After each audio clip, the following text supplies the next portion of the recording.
And so what that often looks like for me as a consultant is asking questions like, what do you want to see in the future? How do you think we're going to get there today? Can we get there through what we're doing today? And oftentimes there'll be a moment where people think they realize, like, no, we can't get to where we want to go, how we've been going there. And they oftentimes can take let's say the bones of what they had and recreate it. It doesn't have to be like throw out all of our traditions. It's like, no way. In fact, those traditions are part of what people are joining to be a part of something that's like grounded in years and years and years and generations of legacy. Ritual. Yeah. That's deeply meaningful. So don't throw it out, but think about, okay, well, if community is one of our values and we're not heading toward helping people connect to one another, what about that tradition needs to shift or change? Welcome to the Chesley Lunday Experience. I'm your host, Chesley Lunday. Now, the purpose of this podcast is to help your church innovate in an age of disruption. But to do that, you can't continue to do what you've always done. No, you need new ideas and creative approaches to rethink and redesign the methods of the past. So I am here to help you discover those out-of-the-box aha moments so that you can apply them to your unique context. Today, we're talking again to Carrie Melissa Jones. We're going to wrap up the discussion with her. Now, Carrie is an author, community builder, and researcher of online communities. We've talked for almost an hour at this point, and now we're getting ready to go into the heart of the matter. How would she, as a non-church goer, build church if she did it from scratch as a community builder? Listen to the conversation we have with Carrie Melissa Jones right now on the Chesley Lunday Experience. Okay, so you haven't been to church for a while. You grew up Methodist. So what I need you to do is take that box of what church was and like throw it away for a second. What I would like to do for the rest of our time, because you've been in the community space for a few years now. If you were going to recreate a church for the 21st century, knowing everything you know now, what would Carrie do? Dang. That'd be a really tough consulting assignment. There you go. I could talk through my process. Yeah, do that. And I think that's probably what's helpful for people. So it started from zero. Yep. There's no existing relationships. Yep. We'll think about it like a pre-launch community, basically. The first thing to do would be, as I mentioned before, articulate the purpose and articulate those values. If it's 3 values, great. It's already figured out. Now you need to define them and make sure everyone is on the same page about what community means, about what the different components of that, what devotion means and all that. And then figure out, what are we here to really do together? So if this church is successful, how will the world look different? If this church is successful, how will our lives look different? How will our personal relationships look different? And then take the values and start to think, okay, well, how would I do that with community as a value? How would I do that if devotion is one of my values? So the way I would literally do that with a client is sit down with them and we would just have a gigantic brainstorming session where we would literally take the purpose, break it down into if there's more than one piece of it, we break it down into, oftentimes it's 3 pieces. And then we would say, with each value, how are we going to do that with that value? How are we going to do it with this one? How are we going to do it with this one? How are we going to do it with all 3 of the values? What's something we could do that would, get all of them at the same time? And then we would figure out what are the best ideas here? What do we want to actually pursue? What do we want to go with? And so, maybe that would be an online community, an online church community where people could observe and be part of and watch from the outside what the norms and, what the space is really like before joining. And then when they join, there's a very clear welcoming process, initiation. And then once they're part of it, people care for them, check in on them, not obsessively or creepily so. Here, drink this Kool-Aid. No. Yeah. It's a fine balance. But people really care about them, show up for them. And then for those who want to take the next step, you create maybe it's literally a form in that community that's like, I want to step up and I want to do more. How do I do more here? And make that as frictionless as possible as people move through the process of deepening their commitment to that community. Yeah. Yeah. That's what I would do. So listening to that, you would allow the values to shape the functions of the programs or the programming. Always. Yeah. Yeah. So what we do on Sunday may or may not be the best way to embody those values. What happens if you run into that? Because you got this old paradigm, right? You're like, well, obviously, this is the way things have always been. This is the way you do church, but it doesn't line up with what you're saying. Maybe it does for your community, but what happens if it doesn't? Yeah, it happens all the time. Sure it does. All the time. It's a scary place to be at, I think, for most people. And so they move back to what they know rather than leaning into this new thing. But what happens when you run into, well, maybe Sundays isn't the best way for us to do that. Or maybe Sundays needs to look very different. Well, I look around the room and see who's in it and make sure that the right people are there in terms of, is this actually representative of the community at large? If not, I would change that. But you're not always capable of doing that. So as a consultant, for instance, I come into a 100-year-old organization, which I've literally done before. The executive director of that organization is who she is. Not going to change that. I'm not going to come in and say, you're fired. Yeah. I don't have that kind of power. Right. And so I have to depend on her and the other leaders in the room to buy into the fact that this needs to change. And so what that often looks like for me as a consultant is asking questions like, what do you want to see in the future? How do you think we're going to get there today? Can we get there through what we're doing today? And oftentimes there'll be a moment where people think they realize like, no, we can't get to where we want to go. How we've been going there. And they oftentimes can take let's say the bones of what they had and recreate it. It doesn't have to be like throw out all of our traditions. It's like, no way. In fact, those traditions are part of what people are joining to be a part of something that's like grounded in years and years and years and generations of legacy. Ritual. Yeah. That's deeply meaningful. So don't throw it out, but think about, okay, well, if community is one of our values and we're not heading toward helping people connect to one another, what about that tradition needs to shift or change? And how can we be part of shifting it? And so in organizations, frankly, a lot of times I don't get my way. That doesn't surprise me. And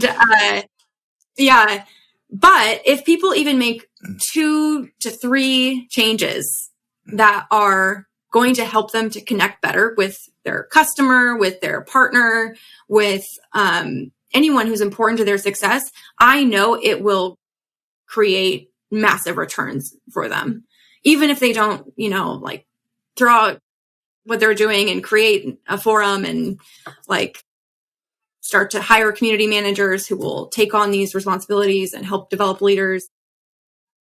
That's a huge, huge commitment. And a lot of organizations are not yet there. And so, for instance, there was an organization I was working with, the 100-year-old one, where we had talked about, okay, what would it look like to have technology that would allow your members to talk to one another, because they were centered at universities all over. And they didn't talk to each other except through some Facebook groups.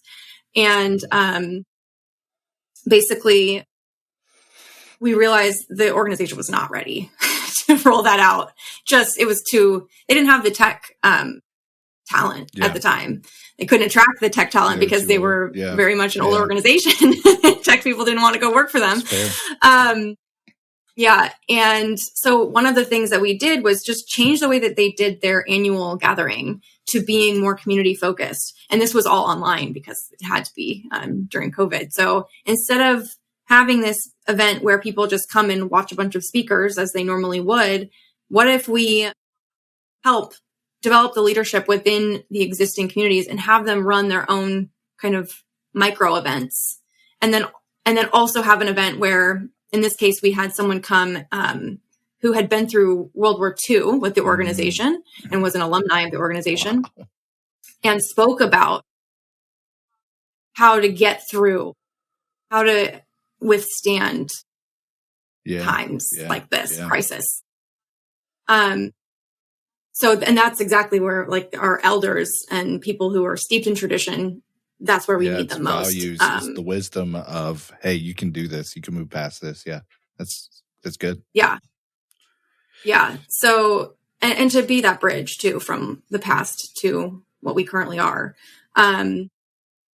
So the event switched from being like, well, we do the executive director's speech, and then we do the the operations person gets to talk, and this is just how we do it, to, oh my gosh, in this moment, people need to feel. They're not feeling anything. They've been numb for months. How can we help them process this grief as part of the organization? And so that's what we developed, was this one event that would help people to start to make those connections. And in the future, that can become like a whole interconnected, technologically developed community. But for now, that is that becomes a vision, right? It's like, this is where we want to go. Yeah. This is who we want to become. We're not there yet. We're here. This is where we're at. This is the destination. Obviously, this is the journey we want to go on, and here's what it'll look like at the end. And let's walk this journey together. Here's why we want to take this journey.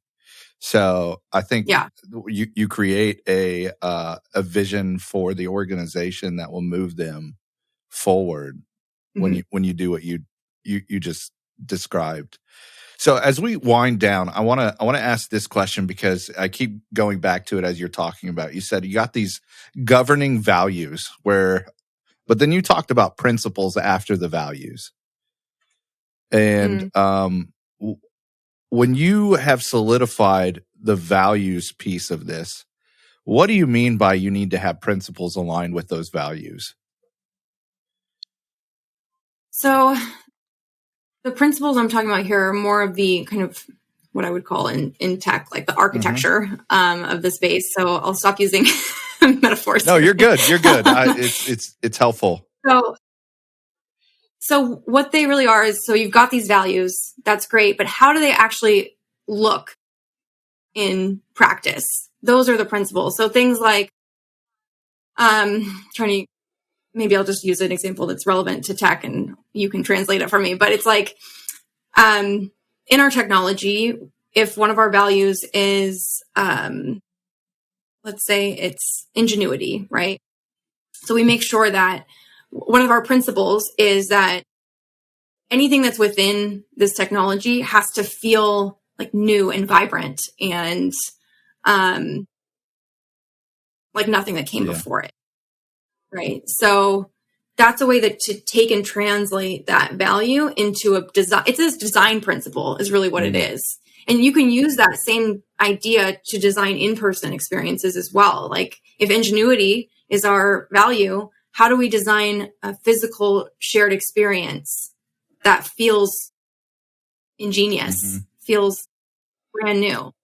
And then you would design it like that. A lot of people are really afraid of those really open, kind of divergent thinking questions, but that's where it comes from. That makes complete sense. Wow. Sorry, you got my head spinning a little bit. The church world is notoriously late adopters. And I feel like in this new world with this paradigm shift, obviously the business is feeling it too, but they were already on the train of technology. But I think there's a lot of churches that have a fear of digital in a way that is going to hurt them, hurt their survivability in the future. Talk to me. We've camped out on community a lot over this interview, but the technology piece, I believe technology is a tool, digital is a tool, but explain the almost the necessity for digital in the coming years. Yeah. Well, especially, I mean, there's just no denying that is how young people connect, is through technology, whether for better or worse. It's how relationships are being formed or maintained or both. And so if you do not adopt that technology and start to develop relationships on using that technology as a tool, it's not the be all end all, it's the tool, then people won't find you. There's no way that they can participate in your community because they're not used to showing up to something after having, like, with no context at all. Technology is often what's providing this sort of context to create, like, what to expect. Yeah, this grand narrative, this story loop that they can close by going, but they, and then come back to it. Yeah. And say, oh, I met you there and I met you there. I'd like to continue to develop this relationship. So, I mean, of course, in-person relationships will always matter. I can't see a world in which that's not the case. True. But, it's true. Yeah. But that doesn't mean that there's not legitimacy in technologically mediated relationships. That's all they are, is just mediated by technology. Same thing, same relationship, all of that. And there's no way to remain relevant. There's just, period. There will be no way to remain relevant if you do nothing but in person. Yeah. So what I've been talking about quite a bit was that there's this piece of this thing that's this technological disruption that social media actually enacted on us. It was the ability to connect without the barriers of geographical boundaries, right? And so churches built their model off of content and geography. And the internet first took away content, and then they took away geographical boundaries for relationship. And so now, with no leg to stand on, like they're both now commodities, I don't have to go to a geographically bound church to be a part and have relationship with a community in a different country even.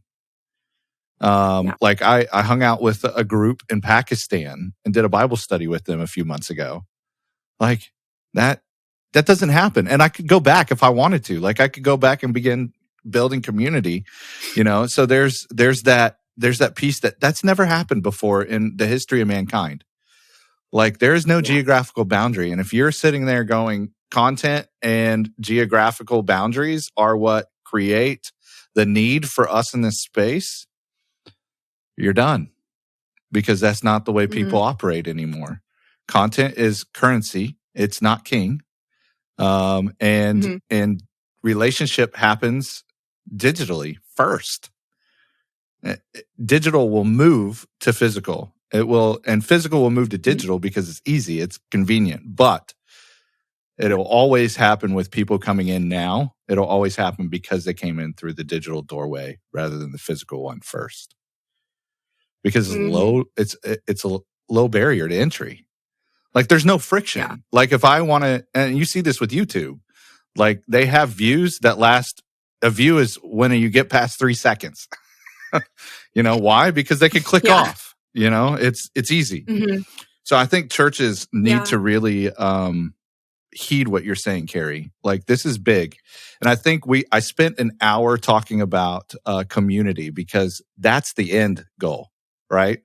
This is the real piece. Digital is a tool to get us there. And you are helping a lot of churches realize that maybe what they built is not actually authentic community, but maybe a mirage. And I think you gave them a pathway to begin to see how to move in that space. I really appreciate that. Yeah. Yeah, thanks. What you've made me think about is there's actually a church down the street from where I live, and we've been to like the pumpkin sales that they do and things like that. My partner and I, and they've invited us. But honestly, I'm so used to the norms for me are to be able to find something online and say, who else is there? Yeah. Who's going to be there? And will I like them? And I'm not going to go and like risk. It's a huge risk for me to show up. Yeah. And I have a friend who's moving to, she's going to MSU next year. And because of the pandemic, her local church group started meeting on Zoom. And she's now has friends that she immediately is going to have at MSU as soon as she moves there. And she said, feel like I'm actually going to feel at home there. She didn't feel that way here in Milwaukee. And that's what I mean when I say like it's a big risk. It's a lot less risky to meet online first. So why not enable that? It's a gift. Yeah. What a gift to be able to give. There's a camaraderie and an excitement. Like I'm getting ready to go on a trip to Nashville. I've been hanging out with some guys on a very regular basis over the last year and a half that are church leaders in different parts of the country. We've never seen each other face to face, but in August we're going to get to. And so I'm like, that's exciting. Nice. Like we get to actually hang out. We've never hung out in person before, but we love each other already. Like we're friends, but we just haven't been physical. Awesome. So there's a real power, latent power to this. And I think churches, if they catch a hold of this, they'll be ahead of the game because they've been doing a lot of this for thousands of years already. And so, but they just need to quit being so risk averse, take chances, become creative. Yeah. Thank you very much, Carrie. Very much. Thank you. You have a lot to teach us. And pick up her book, Building Brand Communities, wherever books are sold. It is great. I have it on the shelf right over there. So, and I pull it out often and read it. And I'm like, I need that. I've taken my team through it. It's so good. Yeah. Yes, there it is. So yeah, thank you very much. Very much. Where can people find you online? Probably the easiest way to find me these days is on Instagram at Carrie Melissa Jones. Or you can email me, c@carriemelissajones.com. Awesome. Thank you very much. I appreciate this. Thank you. Wow, that was an amazing conversation with Carrie. Now we're getting ready to go into a new part of our podcast. So next week, we're getting ready to help coach an actual organization just like yours, a church just like yours, who are trying to reach people for Jesus, trying to have innovative solutions to some of their problems.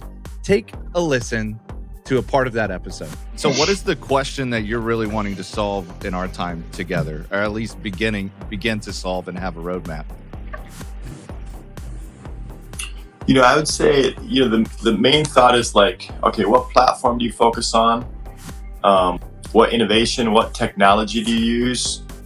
And, how do you get that message out there when you do decide to go the digital way? So I'd say, what platforms, what innovation, like there's so much technology out there, like the average guy just doesn't know exactly what to use and how to get it up and going. So that'd be our main question. Hey, if you would like some help with problems that you have as a church or an organization, you're trying to find innovative solution to common problems, and you'd like some help, I would love to have a conversation with you. If you wouldn't mind hanging out with me for 30 minutes on the air, we could talk about your problem and we can help solve it. I believe that there are answers even for your organization, and I would love to do that with you. So if you would like to contact me, my email is chesley@thechurch.digital. That's chesley@thechurch.digital. We'd love to have a conversation there.